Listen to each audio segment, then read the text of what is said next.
Senta o dedo nesse like, meu caro. Inscreva-se no canal.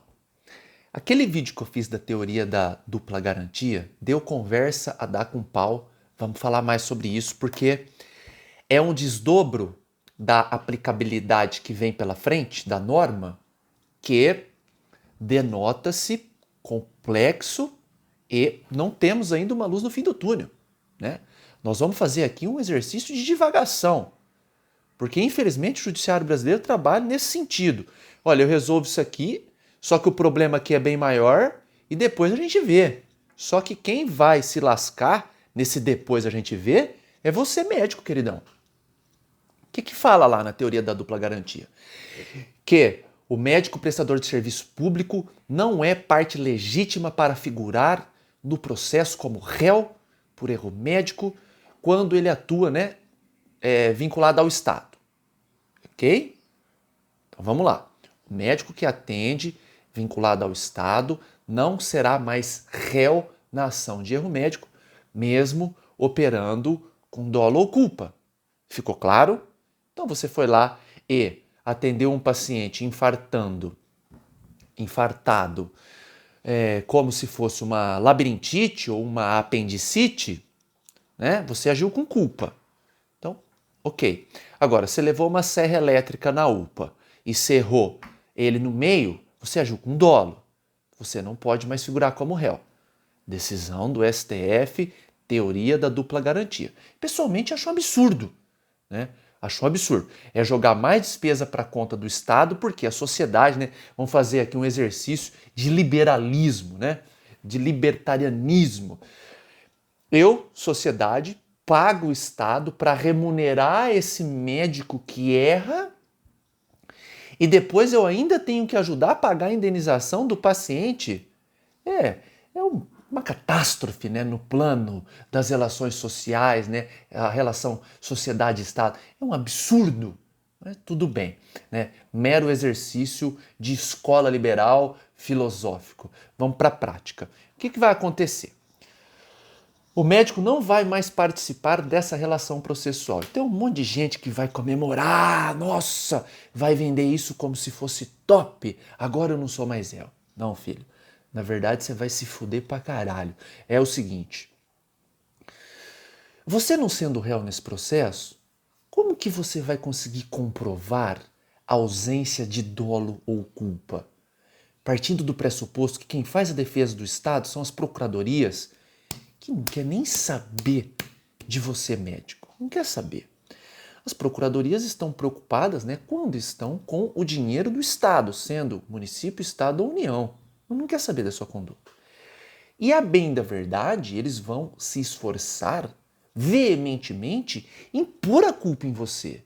Porque o artigo 37, parágrafo 6º da Constituição, diz que, comprovada a culpa ou o dolo, cabe ação de regresso contra o prestador, né? O agente. Quem é o agente? O médico.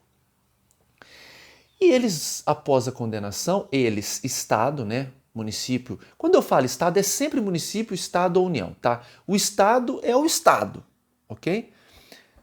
O Estado vai poder agir em ação de regresso contra você. No vídeo passado, eu expliquei como que vai funcionar os juros, né? Não vou perder tempo com isso agora, dá uma olhada lá por gentileza. Pois bem, você tomou uma ação de 300 mil, né, uma condenação, com os juros. Ela chegou em 500, porque chega fácil, né, 1% ao mês mais a tabela do TJ local, fácil, R$500 mil.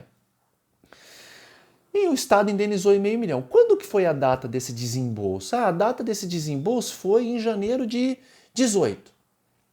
Para fazer conta, tá? Agora ele está entrando com ação em janeiro de 21. Eu vou atualizar esses 500, que vai virar 700, né? E dentro do processo ainda corre juro, que vai virar 1.100.000. Só que você não participou do processo originário que houve a condenação. Então você não conseguiu comprovar a ausência de dolo ou culpa. E nesse processo não vai se discutir dolo ou culpa, vai se discutir prejuízo ao erário. Você está entendendo o que eu estou querendo dizer? Então é mais uma jabuticaba brasileira, é mais um liame entre a realidade e a legislação, e outro liame ainda secundário, que é o entendimento da legislação, né? Porque o STF brinca de entender a norma, com todo respeito. Então, isso vocês terão muita dificuldade de entender, muita. Vou fazer aqui um parênteses. Em algumas ocasiões eu atendo no escritório e cabe um vídeo só disso. Desculpe. Eu atendo no escritório, o médico chega lá e fala assim, doutor, eu fui condenado aqui, nada a ver com erro médico. Por exemplo, um cheque que ele deu lá para o construtor que construiu a casa dele, aí o construtor entregou o cheque na vidraçaria e depois ele pagou o construtor, não conseguiu pegar o cheque, executou-se o cheque na teoria estava pago, mas como você só comprova o pagamento com a cártula, a folha de cheque na mão, então você não comprova e vai ser executado e vai ter que pagar, porque você bancou o burro e o problema é seu. Pois bem. Ele chega aqui no meu escritório com uma condenação. Essa condenação corre juros da data da emissão do cheque, né, do depósito do cheque. E isso aconteceu? Não. Tá bom. Ele foi condenado aqui. Houve aqui um problema na defesa, ele não conseguiu comprovar que ele pagou, não importa. Mas ele pagou essa dívida. Ele vai ter que pagar de novo? E é claro que sim. Sem menor dúvida. Então nós temos uma comprovação processual da dívida que acabou na sentença e uma execução dessa dívida. Aqui a gente não discute mais nada do que foi tratado aqui. Aqui é pagamento. Independentemente de você já ter feito de forma idônea, honesta e razoável o pagamento aqui. Se você não ganhou o processo aqui não se discute mais causa, e sim valor. Ficou claro?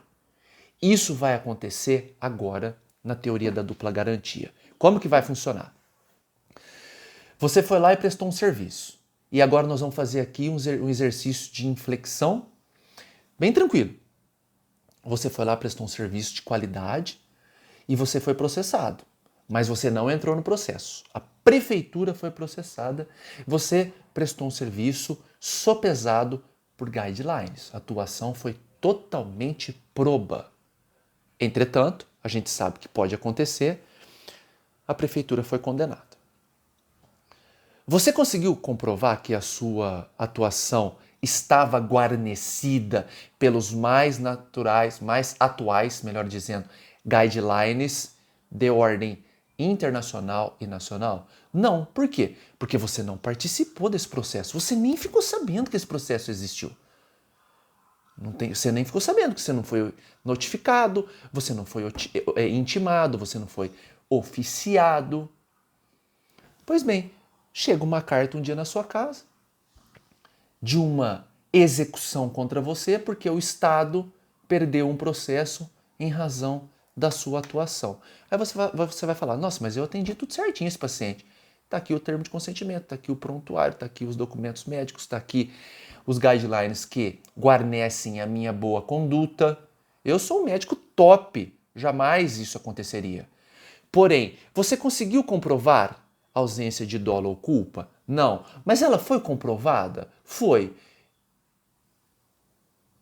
Você vai ter que pagar. Isso vai dar pano para manga sem dó. Mas muita água vai passar por baixo dessa ponte ainda. Eu dou risada porque o judiciário não consegue avaliar nada contextualizado. Espera um pouco, quais são as variáveis aqui? Tem um vídeo aqui no canal, chama sua atenção, chama Judiciário versus Medicina, The Next War. Vai ver esse vídeo. Já faz parte, né? Já venho falando disso há anos. Sou um ativista, praticamente, dessa nefasta relação judiciário e medicina. O judiciário não tem a menor noção do que acontece na medicina, de qual que é a realidade dentro de um pronto atendimento, ou de um atendimento de urgência e emergência, ou da fase diagnóstica, qualquer variável. Nada, nada, nada. Eu tenho dó de vocês, sinceramente, porque não se sabe o que vai acontecer e a gente começa essa queda de braço com o braço aqui assim, ó. Por quê? Na luta entre sociedade e Estado, a sociedade já entra perdendo de 3-0, infelizmente. Infelizmente, tá? Sou um defensor da redução máxima da participação do Estado na nossa vida. Porque o Estado não produz nada, o Estado só arrecada, mal distribui e não nos dá nada do mínimo que seriam educação, segurança e saúde. Muito embora, tirando a segurança, nem educação e saúde, particularmente, sou favorável ao Estado gerir. É outro tema, é tema para outro vídeo, até para simpósio, se necessário, tá? Fico por aqui com pesar do que vem acontecendo e principalmente do que vem pela frente. Abraço.